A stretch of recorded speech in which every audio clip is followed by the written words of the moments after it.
Hey everybody, Scout Crafty here again, midweek Wednesday. Looking forward to today's episode. We got a lot going on. First thing I want to start with is on Monday we talked about a Starrett No.118 spacing punch, and I wasn't really sure of what this punch was used for, but a good friend of the show by the name of Jeff and his wife Dar, so you always hear me refer to them as Jeff and Dar. Jeff is a long-time experienced machinist. In fact, he sent down a care package. For my first unboxing on the air was some stuff he sent down, and I still use it all the time. And Jeff let me know what this was for. I'm sure he probably used it back in the day. Like I said, he's an experienced machinist, and it's called and used mostly for chain drilling. So let me show you what that punch was used for, how it's used. A lot of fun with that. And then we're going to get into something else. So let's get started right away. Okay, for those of you just tuning in, this is the punch that we were talking about. It's kind of a rare punch. You don't see it too often. And it's meant basically for chain drilling. So first thing I'm going to do before we even use it, I'm going to clean it up a little bit because we like to use cleaner tools. And also, because this screw seems to be short, I'm going to put a little floating spacer in there so that this will move out. Because when you screw this in, it's supposed to move this secondary arm out, but it doesn't. It's not long enough. So I'm going to put a spacer bar in that hole so that I could show you how it's used. Very interesting item. Let's get to it. Okay, now this is very interesting. Somebody in the comments had mentioned, they said, you're missing a bar that also went in here. And now I think I know what they're talking about. Now there's the screw. This is the thumb screw that goes through this hole here. But there's a secondary hole. You see that secondary hole right there above the screw? Now, that might have had, most likely, had a small bar. And here I just cut off and filed the tip of a nail that would fit in here. And I'll trim this down, and this will push that bar as this is screwed in. The shoulder will push that down. You see what I mean? But I just got to get that the right length. So I'm going to cut it down, file the tip so it's not sharp, and see how that works. Okay, here's that pin. I filed it down on both sides so there's nothing to catch. Okay, now I'll never have seen another. This is the way I think this was meant, this model. It might have changed the second model. They just might have went with a longer screw, but this model had that pin. Let me show you. It does work nice. You can see the shoulder of that when I turn it in does indeed open that up the way it's supposed to. You see that? And it seems like a nice way to do it. So let me show you now what this tool is used for. And very interesting. Now, chain drilling is nothing more than making a series of holes, thus looking like a chain, one next to the other all the way down. After these holes are drilled out, especially if you do them correctly, you should have a gap between the holes and should have something like a sawtooth looking on top and bottom that you can easily file out. You could use this to make slots if you needed to make a slot in a piece of metal or wood, whatever you have to. Or if you had to make a channel, you could chain drill this area and then make two cuts going this way. If you don't have a milling machine, obviously, chain drilling is, meant for different things. If you're somewhere you don't have a milling machine or something, you just have a drill. So basically, that's what we use it for. Now, there are certain things when you're using a punch to make this chain drill. Obviously, you would have to set the length between these two to the right proportions that when you push this in, you make the next hole, and I'm going to demonstrate that. Now, here we have a piece of steel, and let's say I want to put a slot near the end here. For something I'm making. And first thing we're going to do is we're going to take some Dykem layout fluid. Now this usually comes in blue a lot of times, but they also make it in Scout Crafter red. And we're going to take it like this, and we're going to draw a line down the middle where we want our slot to be. Okay, this is where it gets interesting. You can see I scribed a couple lines because depending on the slot size that you want to make, how big your slot is, the width of the slot, you're going to try and pick a drill bit that comes closest to the width of that slot. Okay, and now to set this punch, whatever the size of this slot is sideways, you're going to set your punch to, because that way when you put your the spring acting punch here, the finder, this will make a hole into that secondary area that you want to start your next drill. So if it's a larger slot, you see you got to open this up more. So let's make some punches, and I'll show you what I mean. Now we're going to want our slot to be 1/4 of an inch down the middle here. So I'm going to set this at 1/4 inch, and you just line it up with a ruler there. You can see it's 1/4 inch. We put 2 points over there, and I'm close. And now what we're going to do is we're going to punch a hole, and then we're going to put this into that punch mark. Now to make your string of punch marks, it's just a matter of putting the spring into that last punch mark that you made, and then putting it onto the scribe mark like this, giving it a tap, and doing the same thing again. Scribe mark. Okay, and you're going to do that all the way down until you have a line of punch marks. Now we're going to take this over to the drill press. We're going to drill these holes out with 1/4 inch drill bit, but we're going to drill every other one. Okay, here you see we're drilling the holes now. You can see I drilled 1/4 inch every other hole. These are pilot drills that I just did, but every other hole is 1/4 inch. And the reason you say, well, why don't you just go from one to the other? Because if ever you tried this before, I know some of you have, as soon as you try and drill this secondary hole with this hole here, the bit will want to wander into that hole. So now by drilling every other hole, you have the same amount of metal on each side, and it should go straight through. But if you try and do it one after the other, you're going to have the bit wandering to the bigger hole. It always happens. You know that. I know some of you guys are laughing. You've done it before. So every other hole, and now we'll finish up with the... okay, now with our chain drilling complete, we will take this over to the vise. We will clamp this in the vise, and we'll take a flat file and go over here to make our slot.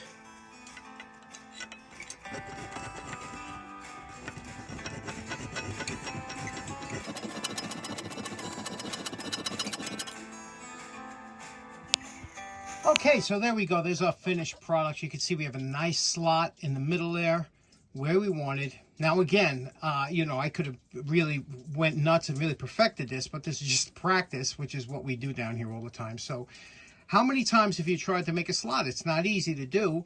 And so this helps. And now if you don't have this punch, you could use a caliper like this here with 2 points. That's why some of these are very sharp.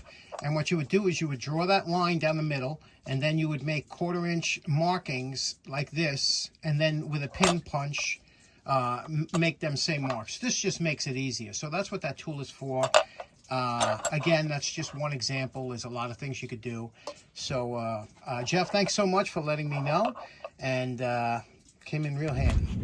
Next up, a quick heads up. This weekend is the Cabin Fever Expo in Lebanon, Pennsylvania. If you live anywhere within an hour or so of this place, go. I promise you, you will love it.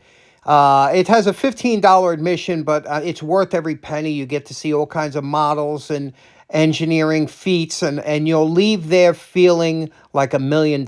So if you're in the area, anywhere close to Lebanon, Pennsylvania, please check this out. I'll have a link in the description. Just a heads up. Okay, next up, usually around this time of year, I miss my parents and whatnot. So around the holiday season, I always pull out the old slide projector and look at some old slides. My father used to love to shoot slides back in the day, and so did I when I was younger. And now I picked up a while ago a projector. I got it cheap, $20 for this projector, and I wanted to make sure it works before I try it out. So let's take a look at it, try it out, and see what we can do with it. Now, there are lots of different ways to view a slide. These slides come in strips, and sometimes they would put them all into what they call a proof sheet, and you could put them on a lighted background and look at what you want to look at. And but mostly when you would get slides, they would put them into a little cardboard housing that you could put into a slide projector. And this here is a vintage slide projector. These are one of my favorite. Now, later on they came out with sleeves that you could put, you know, a couple hundred slides in, and then you load it into the projector, and it had automatic focus and stuff. But we were old school. This is the kind of projector I grew up with. I have a couple of these. This one here is an Argus. You can see it comes in a nice little case here, like they all did. And this one's a pretty early one. Let me show you what it looks like. The beauty of these type projectors, they're super simple and they're very inexpensive. You can Usually get them for under $20 on eBay. It's the shipping that usually costs more than the projector. But this one's an early one, and you can see the kind of Art Deco styling, and it had that crinkle finish on there. Just a lovely one. This one here is a little bit loose. We're going to tighten that up. I'm going to show you how to do it. And this here would slide onto here, and this is what would hold your, you slide that onto like that, and you would put your slides into here. See, you would just slip your slide into there, you flip it around, it would show it on the screen, then you would put another slide in, flip it around while people are looking at that, you take this out of here. So it was all manual, but they're terrific. Now, first thing I want to do is I got to take this apart because I got to tighten it up. Let's take a look at what. Okay, now we can see this is loose here. You can see, but there's a pocket that this fits in, and there's a screw that holds it on the bottom. You see that screw right there? So all we'll do is we'll tighten up that screw, and that should tighten up that top piece. So let's get that nice and tight. And there we go, rock solid. Okay, so that was that. Now this is a manual focus, and you just slide it in and pull it out. So when you have it here, there's your lens in here, and what you have to do is sometimes you just have to clean that lens. So we'll take a look in here. You can see that there's always a little bit, and you can tell it like this. When you hold it against something white like this, you can usually see the dirt. If there's any dirt on the lens, it'll show up like that, and it always has to be cleaned. In fact, that's a big thing that, you know, you can see the dirt, the dust on you. Always have to clean these lenses. That's no problem. And then we'll take off the back. Now for the back of the projector, there are two thumb screws here, but you can also use a coin. You can see that's actually made for a coin if it gets tight, but two thumb screws. And the reason this is meant to come off, it pulls straight up. You can see here, nice heavy duty case. And the reason that pulls straight up, and it's for access to the bulb. Now you can see there's a little bit of dust in here, which is common.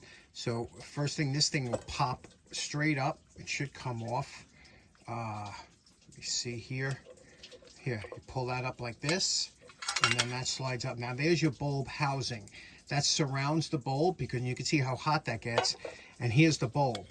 Now there's a casing, a little steel casing that goes over the top again to protect, because this gets really hot. And this bulb is a bayonet style. You can see from the bottom. So what you do is you push down and to the left, and that'll come out. And this is your bulb here. This is a common bulb.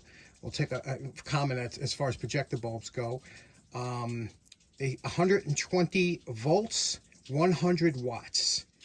Okay. Now some of these, the early ones, were 110 volts. Now that's important to know, because if you get one of these old projectors and the bulb is 110 volts, it's good to have a variac to cut your voltage down a little bit. It won't be as bright, but the bulb won't burn out. If you put 120 volts into a 110 volt bulb, you get a lot less life. So we'll clean up this bulb. We'll vacuum everything out in here. There's no fan on this particular one, but we'll clean the lenses. Now let me show you the beauty of how this was made. Again, this is probably circa 1940s maybe. What's so nice about this, to get to clean these lenses, again, all lenses get dirty, especially on your phone. A lot of guys out there are filming videos and they're not cleaning the lenses on their phone, and it looks foggy, or it's making the light go starry. You can see here there's a little clip, a little push clip. You push this in towards the lens and you lift this up, okay, like this. You see what just happened? That came up. This one's affixed to it. So you push this one up, and now you have access to your two lenses. And all you have to do is remember what order they go in. Remember, it's a convex facing in on both of them. Okay, convex facing in. But you take these out, you clean them, you put them back in, and you put the cover back on, and it's good to go. Beautiful design. Now to clean the lenses, what you do is you clean them with a little bit of tap water, and then wipe them off. They'll be clean, and then you could just go over them a little bit of isopropyl alcohol. Okay, a little bit of alcohol, wipe it down, and then you put them back in, and they will come out like brand new. But these are just transmitting light, so, but if there is dust or anything on there, it could be magnified. So there you go. When it's nice and clean, you reinstall. Okay, next up, I did notice that it sounds a little loose in there, and there's a little collar in there. Now, I don't know if this is going to pick it up here, but there's a collar, and I'll show you. But there's two little holes in there, and there's a special tool to get it, but you can use a pair of wing dividers just to get in there and put it in the two holes and spin it out, and then that'll allow you to take the array of lenses out of here, and I'll show you what that is. Now this is the ring that holds that all together. You can see here it's a threaded ring, and it's got two little holes in there, and if you match up your wing dividers like this, it'll screw in. It's a coarse thread. Here, I should have opened, there we go. You see how that fits in there like that? And you could spin it. It's a coarse thread, that'll go in no problem. However, then once you loosen it, then you turn it upside down, very carefully take this lens array out. And when I say carefully, the reason is there's 3 lenses here and 2 spacers, okay? Look here. There's a convex on the bottom, the large one. The convex is facing outside, okay? Then there's a spacer. This is just a spacer, okay? That goes next. And again, when you're laying these down, lay them down like this, like this. This one here is a double convex here. I'm sorry, double concave. That goes in the middle. A spacer. And then the last convex, and that convex goes facing out. So that's the way it's all going to go back, and you're going to clean these, put them back together. Okay, now the lens is cleaned. It's back together. No rattling anymore. We tightened it down. That gets slid right into here. And then this part here, drop of oil. In there, there's a little hole there, and that'll make that spin much easier. And this just gets placed on here, just like this. Okay, and now it's all ready. Put slides in. Let's see how she works. Now again, this one has no fan. There we go. Look at that. Let's see what the picture looks like. Dad's 35mm film box. Look at some of these slides and them casings. Let's check a few out. So in closing, a little bit different today. Hope you enjoyed it. Hope you have a great day. We'll see you again on Friday. Take care now. Bye-bye.